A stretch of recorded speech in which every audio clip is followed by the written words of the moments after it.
Hello बच्चों, इस video में हम लोग पढ़ने वाले हैं भुजा कोण भुजा समरूपता को। पहले हम लोग जो है हिंदी में जानेंगे और प्रमाणित करेंगे, उसके बाद से जो है अंग्रेजी में भी हम लोग इसे प्रमाणित करेंगे।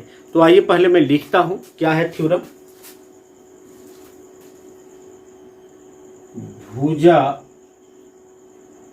कोण भुजा SAS साइड एंगल साइड समरूपता। यदि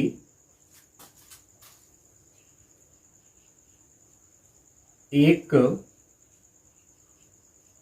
त्रिभुज का एक कोण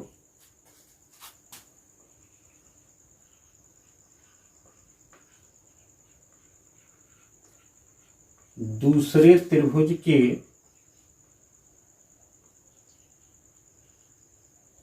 एक कोण के बराबर हो तथा इन कोणों को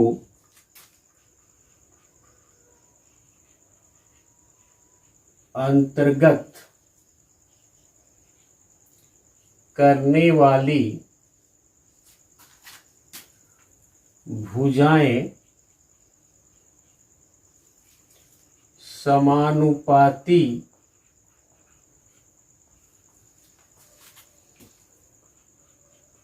हो तो दोनों त्रिभुज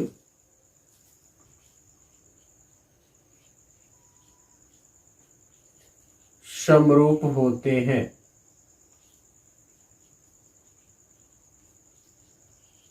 हमें सिद्ध करना है। दिया क्या हुआ है, एक फिगर के द्वारा आपको समझाना मैं चाहूंगा। देखिएगा, यहां मैं एक फिगर बना रहा हूं।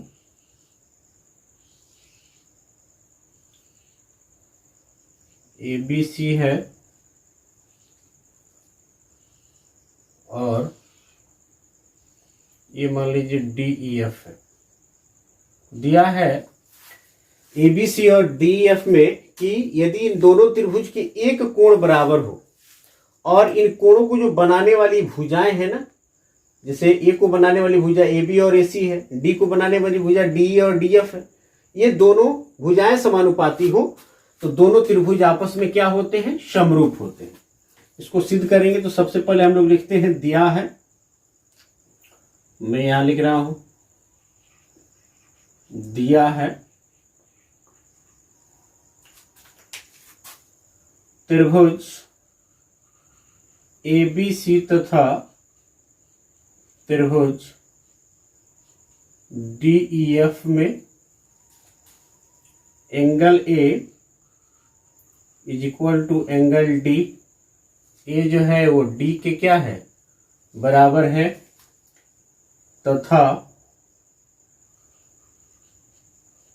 A को बनाने वाली जो भुजा है AB और AC है, AB बट्टा DE बराबर AC बट्टा DF। A और D को बनाने वाली जो भुजाएं हो क्या है, समानुपाती है। ठीक है, फिर अब लिखेंगे हम लोग सिद्ध करना है।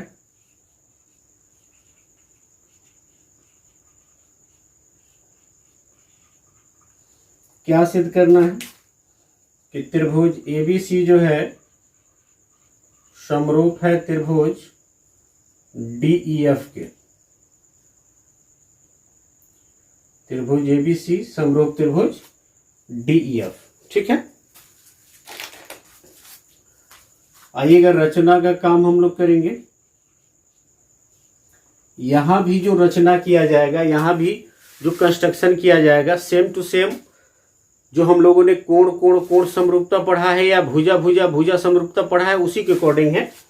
तो रचना में क्या करेंगे, AB पर DE बराबर P यहां ले लेंगे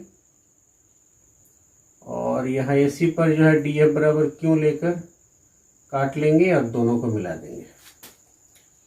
AB पर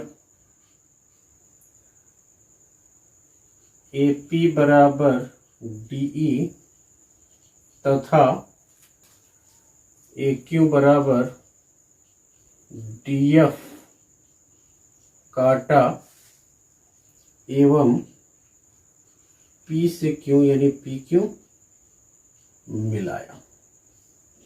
ठीक है, आइए हम लोग प्रमाण का काम करते हैं।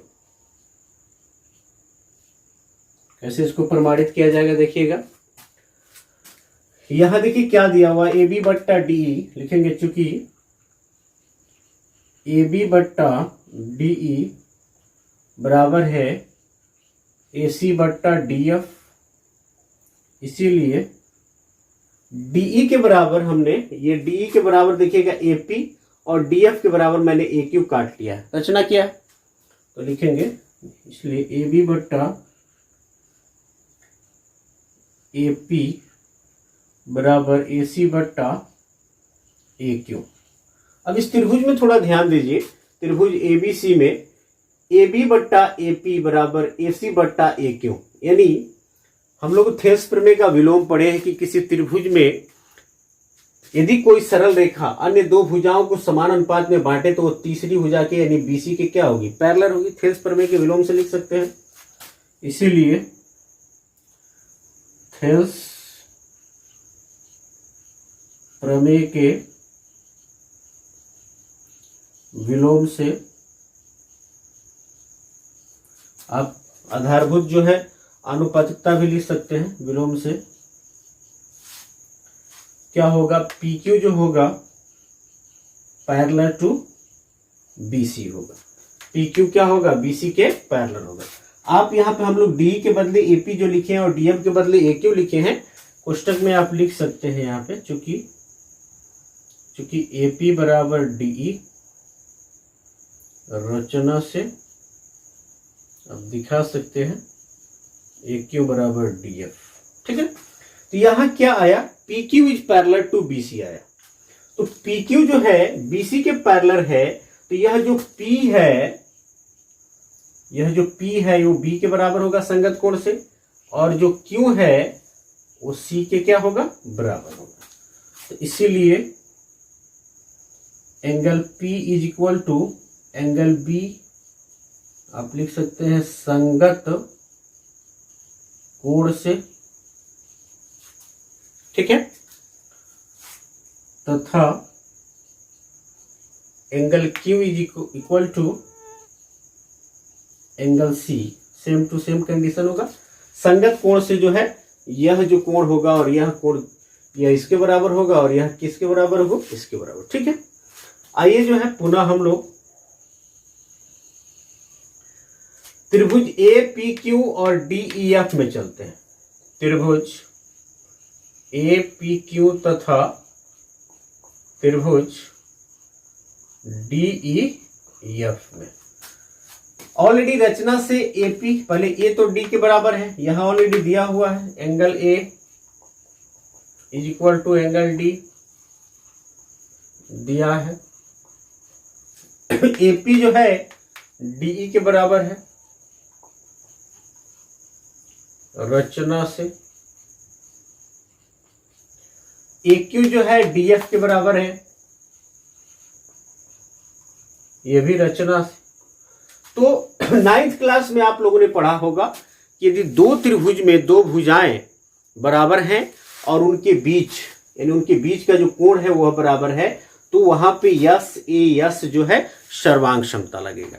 यहां जो हम लोग पढ़ रहे हैं, दो भुजाएं समानुपाती है और उनके बीच का कोण बराबर है, तो यस समरूपता है। और सर्वांग क्षमता में क्या होता है, समानुपाती ना होकर भुजाएं बराबर होती है। तो यहां देखिएगा AP जो है D के बराबर, AQ जो है DF के बराबर, ये बराबर D, यस सर्वांग क्षमता लग जाएगा।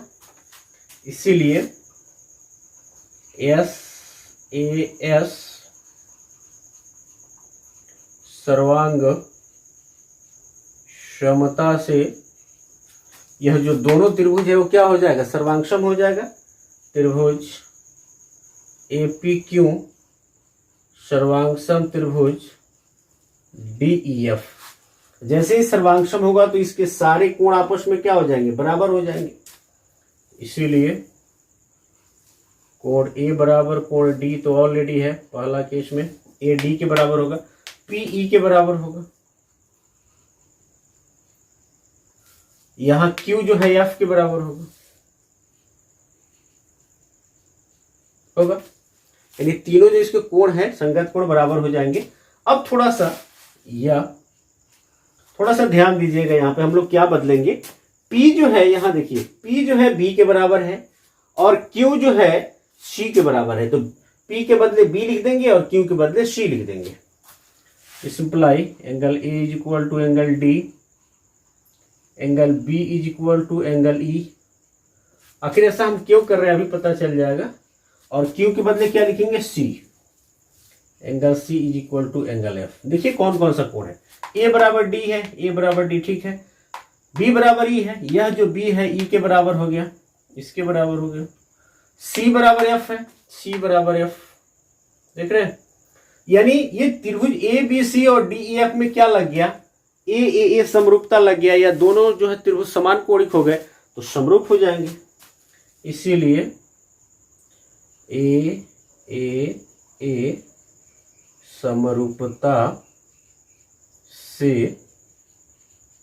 त्रिभुज ए बी सी समरूप त्रिभुज D E F, Q E D, ठीक है। इसका स्क्रीनशॉट ले लेंगे। आई होप कि आप लोग इसका स्क्रीनशॉट ले लिए होंगे। आइए अब हम लोग इसको जो है अंग्रेजी में करेंगे। भुजा कोण भुजा समरूपता कैसे लिखेंगे इसको, side angle side yes similarity, ठीक है। यदि एक त्रिभुज का एक कोण दूसरे त्रिभुज की एक कोण के बराबर हो, if one angle of a triangle is equal to one angle of the other triangle बराबर हो तथा इन कोणों को अंतर्गत करने वाली भुजाएं समानुपाती हो, and the sides including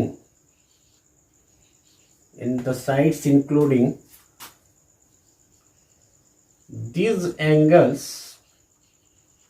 are proportional, समानुपाती हो।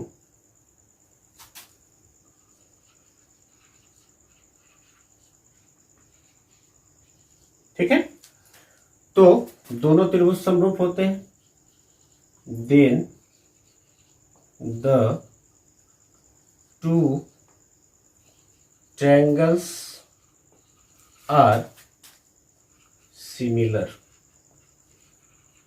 दोनों त्रिभुज क्या होते हैं, समरूप होते हैं।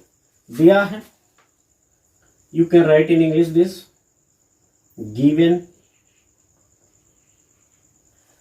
त्रिभुज एबीसी तथा त्रिभुज डीईएफ में in triangle ABC and triangle DEF angle A is equal to angle D and AB by DE is equal to AC by DF. Okay, and सिद्ध करना है to prove angle ABC is similar to angle DEF. Construction.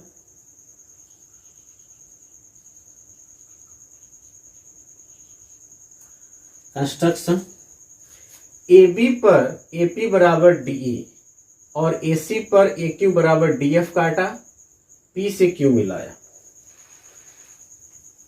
You can write it down this in English. Cut AP is equal to DE on AB and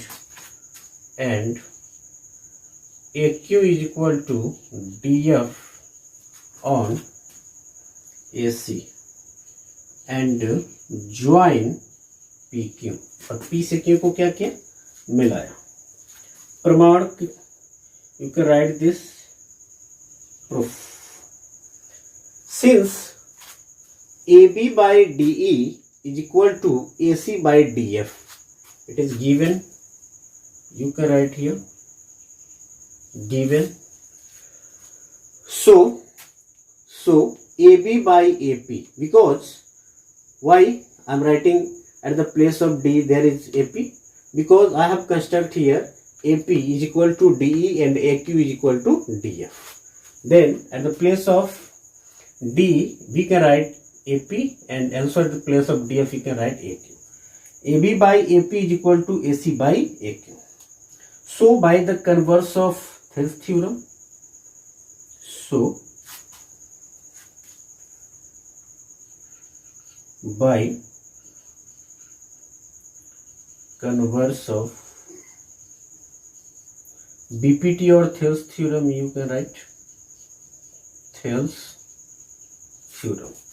Here you can write by construction. PQ is parallel to BC. PQ is parallel to BC. Okay. You must watch the video. I have already uploaded converse of Thales theorem for understanding this, how a PQ is parallel to BC. So angle P is equal to angle B and angle Q is equal to angle C. By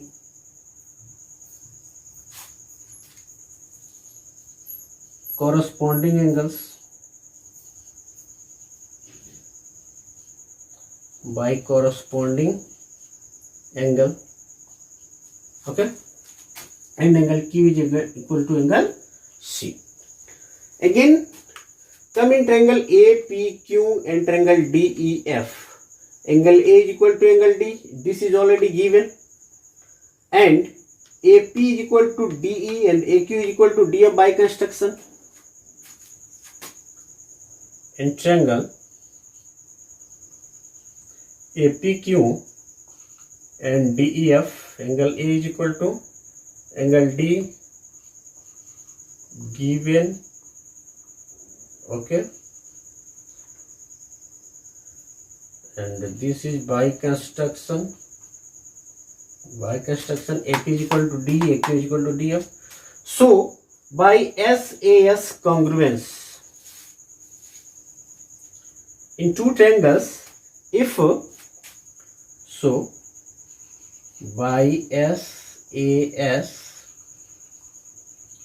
congruence in two triangles, if two sides are equal and the angle angle formed by these two sides is also equal, then their SAS congruence must be large. So by SAS congruence, triangle APQ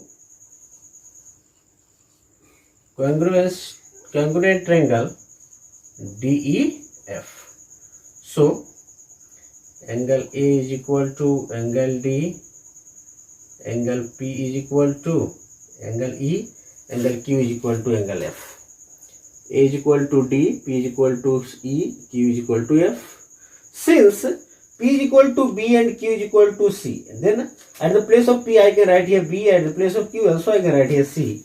I have written here, at the place of B there is B and at the place of Q there is C. Okay.